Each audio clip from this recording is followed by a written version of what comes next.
everybody. So what is wisdom teeth? Wisdom teeth என்னன்னு பாத்தீங்கன்னா that is your third molar. மூணாவது கடவாய்ப்பல் தான் வந்துட்டு wisdom teeth ன்னு சொல்றோம். தமிழ்ல ஞானப்பல், அறிவுப்பல் இப்படி வேணாலும் நம்ம சொல்லலாம். இந்த பல்லு வந்து ஆக்சுவலி பாத்தீங்கன்னா 17 to 25 இயர்ஸ்க்குள்ள இந்த பல்லு வந்து வெளியே வர ஆரம்பிக்கணும். அண்ட் சில பேருக்கு லேட்டாகவும் ஆகலாம், அதனால ஒரு பிரச்சனையும் கிடையாது. அண்ட் இந்த பல்லு பார்த்தீங்கன்னா நம்மளோட முன்னோர்களுக்கு வந்து நல்ல யூஸ்ஃபுல்லாக இருந்த பல்லு. Because they had more tougher and raw food அவங்க நிறைய சாப்பிட்றதுனால நல்லா மென்று சாப்பிட்றதுக்கு இந்த பல்லு வந்து அவங்க யூஸ்ஃபுல்லாக இருந்துச்சு. And they had nice ample jaw space இருக்கிறதுனால இந்த பல்லு ஃபுல்லாக வெளியே வந்து அண்ட் நல்லா யூஸ்ஃபுல்லாக இருந்துச்சு.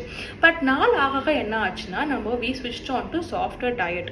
ஸோ அதனால என்ன ஆச்சுன்னா நம்மளோட ஜா சைஸும் சின்னதாகிடுச்சு. இந்த பல்லுக்கும் வந்து பெருசாக வேலை இல்லாமல் போயிடுச்சு.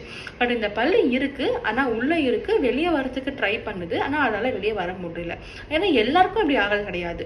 இந்த பல்லு வெளியே வர்றதை ட்ரை பண்ணுறதுனால என்னெல்லாம் பிரச்சனை வருதுன்னு சொல்லிட்டு நம்ம நெக்ஸ்ட் வீடியோவில் பார்க்க போகிறோம். So for most dental videos please subscribe my channel. Thank you.